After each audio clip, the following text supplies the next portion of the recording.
Колонизация и механические Эдипы. Даже для звездного народа межпланетное путешествие было важной задачей. Умы прошлого отвернулись от этой проблемы, и фантазии вроде перелетов со сверхсветовой скоростью и киберпространства стали ее единственным решением.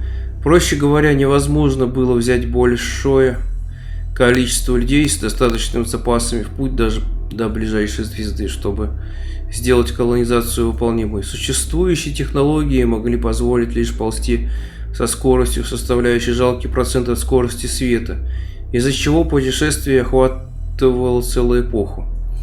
Были задуманы и даже построены огромные корабли для поколений, но эта идея не получила продолжения из-за технических трудностей или анархии на борту по прошествии нескольких циклов смены поколений. Решение состояло в том, чтобы вначале прийти в новые миры, а затем создать колонистов.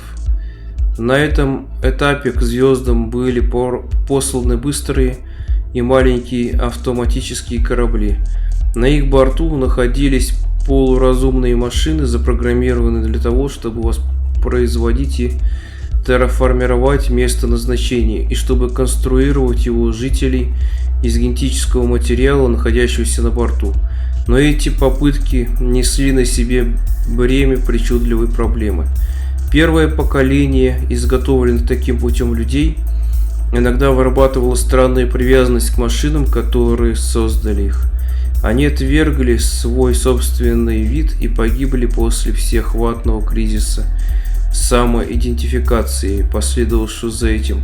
Сам по себе подобный технологический Эдипов комплекс не был чем-то необыкновенным. Из-за него была провалена почти половина всех попыток основания колонии. Но даже при этом, однако, оставшаяся половина оказалась достаточно, чтобы заполнить принадлежащий лишь человечеству собственный спиральный рукав галактики.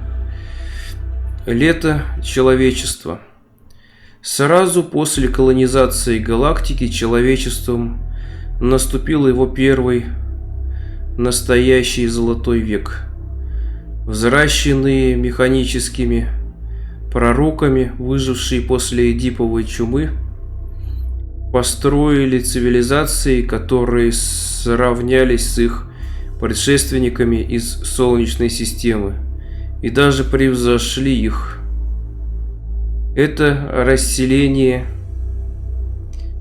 по небесам не означало потери единства. В космосе устойчивые потоки электромагнитных коммуникаций связали миры человечества настолько эффективно, что не было ни одной колонии, которая не знала бы о шагах своих отдаленных родичей. Свободный приток информации предполагал, помимо прочего, сильно ускоренный темп технологического роста. Если что-то не могло быть создано в одном мире, помогал другой, и любые новые шаги в развитии быстро становились известными всем в царстве, которое раскинулось ширь на световые века. Неудивительно, что жизненный уровень повысился до ранее невообразимых высот. Хотя это наверняка не означало галактической утопии, можно справедливо утверждать, что люди колонизированной галактики жили жизнью, в которой труд, как физический, так и умственный, был сугубо принудительным явлением. Благодаря богатству космоса и усиленной работе машин, каждый человек имел больше доступа к материальному и культурному богатству, чем некоторые нации сегодняшнего дня. На протяжении всего этого развития наблюдалось любопытное явление. Тогда как инопланетная жизнь у звезд была обильной, никто не обнаружил никаких признаков истинного разума. Некоторые приписали это его общей редкости, тогда как другие видели здесь не больше, не меньше, чем божественное влияние, вновь возрождая религии.